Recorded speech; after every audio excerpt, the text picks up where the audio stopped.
जंगल का एक सुंदर कोना जहाँ जानवर आपस में हंसी खुशी रहते थे।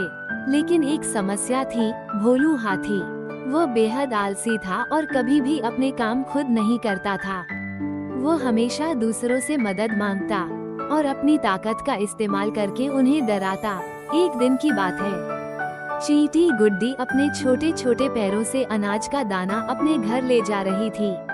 भोलू ने उसे देखा और बोला, अरे छोटी सी चींटी, ये अनाज का दाना मुझे दे दो, मुझे भूख लगी है। गुड्डी ने कहा, भोलू, मैं ये दाना अपने बच्चों के लिए ले जा रही हूँ। तुम इतने बड़े और ताकतवर हो, खुद क्यों नहीं अनाज ढूंढते? भोलू ने जम्हाई लेते हुए कहा, मुझे मेहनत करने का मन नहीं करता। गुड्डी को भोलू की आदतों पर गुस्सा आया। उसने सोचा, अब इसे सबक सिखाना पड़ेगा। दूसरे दिन की योजना। गुड्डी ने तोता मिट्ठू और खरगोश चीकू से मदद मांगी।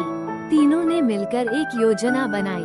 गुड्डी ने भोलू से कहा, भोलू, जंगल के दूसरी तरफ एक बड़ा अनाज का खजाना है, लेकिन वहाँ एक जादुई पेड़ है जो आलसी जानवरों को पास नहीं आने देता। अगर तुम मेहनत करके वहाँ जाओगे तो तुम्हें अनाज मिल सकता है। भोलू का मन तो खजाने की बात सुनकर लालच में आ गया। उसने कहा, ठीक है, मुझे बताओ कहाँ जाना है। योजना पर अमल।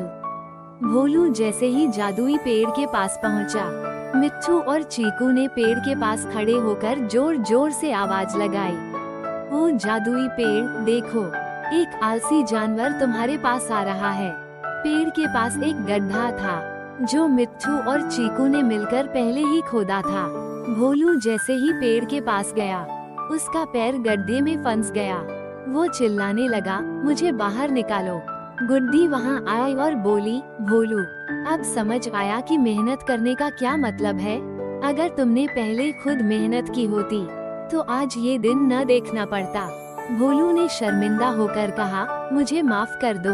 मैं वादा करता हूँ कि अब से मेहनत करूँगा और किसी को परेशान नहीं करूँगा।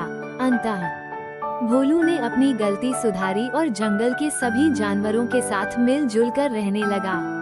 गुड्डी की चतुराई और टीम वर्क से जंगल में फिर से शांति और खुशी लौट आई। सीख, कभी भी आलस मत करो और मेहनत को अपने जीवन का हिस्सा बनाओ। समाप्त।